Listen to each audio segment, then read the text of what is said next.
Generally speaking, we don't have a way to do that. We don't understand that. And as Drucker put it in the last century, he said, basically what we've done is allowed the manual laborer. We have figured out how to optimize things for the manual laborer. But in this century, we have to look at the role of, of literally the intellectual capital, the knowledge worker. How do I get the knowledge worker plugged in? And it's not the same way you get the manual laborer. And the knowledge worker has to be literally encouraged to bring forward their ideas and develop them and work on them. He can't just turn them in. And we have different processes that do that. There are 5 systems that I've seen inside organizations. And by the way, that's covered in my book as well. And the 5 systems, one of them is called an originator-assisted program. What this does, excuse me, what this does is it allows the people at the grassroots that come up with ideas that are different possibly than their work, very different, and the company may not even be doing, a place to go and develop that idea. Not just develop it, but go a step further. You've done that at Kodak Company, haven't you? Yes, I have. Yes, I set up the first Office of Innovation. Other companies since then have done that, like Amoco or Quaker or different organizations. Raytheon is one as well. So lots of them have set this up over time.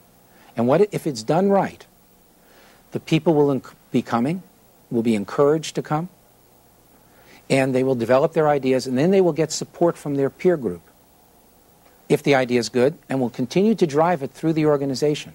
And they'll have a person called an innovation advocate that works with them, that the company has put in place and has trained. And that advocate will help them drive the idea through until it gets the appropriate funding and it can enter into the company. Now, it is up to the leadership to set up these types of systems, whether it's an originator-assisted process or something else.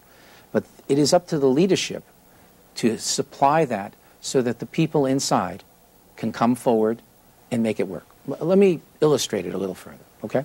I was originally born in New York City. and you have, just like you have here, you have lots of, you turn the faucet on, the water runs out, right? Uh-huh. Okay. Now, if you turn the faucet on one morning and the water doesn't run out, right? Well, there must be something broken. So I turn something under the sink, or I go down the basement, or I do something must be broken.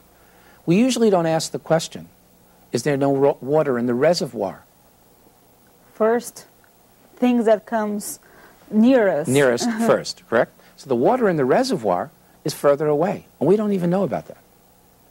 We don't even ask, did it run out of water? And in reality, there's these huge pipes in New York City that you could drive a truck through that run the water from upstate New York all the way into New York City. And as it gets smaller and smaller into the houses. Now, when I turn the water on, the water runs out, no problem. If I turn the water on and it doesn't run out, I'm questioning. Now, inside our companies, we have a rich reservoir of ideas. And they're all throughout the company, whether they're incremental or breakthrough. Have I hooked up the right pipes to the reservoir so that the ideas will flow through, and then I set up the appropriate infrastructure that encourages the type of person to come to that? And if I do that, I can sustain the innovation, because I need both incremental and breakthrough simultaneously. And just like if I look at yin and yang, right, the yin and yang of life, like winter and summer, if I'm in summer, I know winter's coming. It would be foolhardy for me to think winter's not coming, especially where I live. It's very cold up there and it snows. So if I look at it, I'll go through these cycles of yin and yang, of incremental to breakthrough, incremental to break, and they have to go up and back as the market needs drive us, and as other things are being driven. But the people inside can do all of this. I just need to have the right leadership that encourages it and sets up the infrastructure. To promote that. Promote that. So that brings me to a question. Google is very well known to have a different environment. People can play games, and they're in Brazil in the offices. They put hammocks so people can relax. It's great. Yes. Is that does environment really matters to bring out creativity and innovation in a company like Google tries to do? Environment does matter. It is very critical. But I would caution everyone. When you look at one company